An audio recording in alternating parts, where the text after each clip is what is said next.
অবশেষে লক্ষ লক্ষ ভক্তবিন্দুকে কাঁদিয়ে না ফেরার দেশে চলে গেলেন মাওলানা সাদ সাহেব।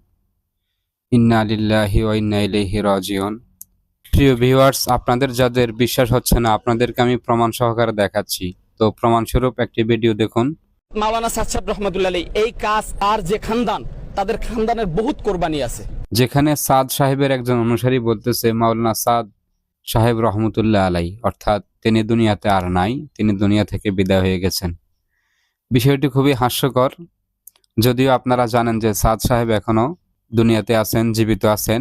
দেখেন সাদ সাহেবের অনুসারীরা কি পর্যায়ের জাহেল। দুনিয়াতে থাকা অবস্থায় কি বলবে সেটাও জানে না, আর দুনিয়া থেকে বিদায় হয়ে গেলে কি বলবে হয়তো সেটাও জানে না।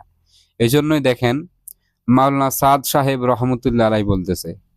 তো রহমতুল্লাহ আলাই তো তাকে বলা হয় যিনি দুনিয়া থেকে বিদায় হয়ে গেছেন, আর যিনি দুনিয়াতে জীবিত আছেন তার নামে শেষে বলা হয় হাফিজাহুল্লাহু তাআলা দামাত বারাকাতুহুম, এই ধরনের শব্দ বলা হয়। তো এই জাহেলগুলো আসলে কিছুই জানে না। এ থেকে প্রমাণিত হয় আসলে এদের সাদ সাহেবের অনুসারী যারা, এদের মধ্যে আসলে গুটি কয়েক আলেম নামদারি থাকলেও ওদের যেমন এলেম কালাম নেই, তেমনি ভাবে তাদের অনুসারীদেরও এলেম কালাম কিছুই নেই। এখনো সময় আছে, অনুরোধ করব আলেমদের সাথে আসুন, আলেমদের সাথে চলুন। আলেমদের সাথে থাকলে নিজেকে অহংকার মুক্ত রাখতে পারবেন। আর যদি আলেমদের সাথে না থাকেন, তাহলে আলেমদের সাথে না থাকা মানে একটা অহংকার, যে আমি অনেক কিছু জানি, আমি অনেক বড়, আমরা কি কম জানি নাকি, এই ধরনের কথাবার্তা।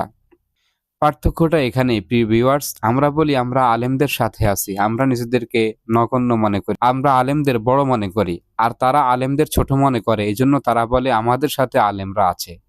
আমরা বলি আলেমদের সাথে আমরা আছি, আর সাদ সাহেবের অনুসারী যারা তারা বলে আমাদের সাথে আলেমরা আছে। পার্থক্যটা এখানেই।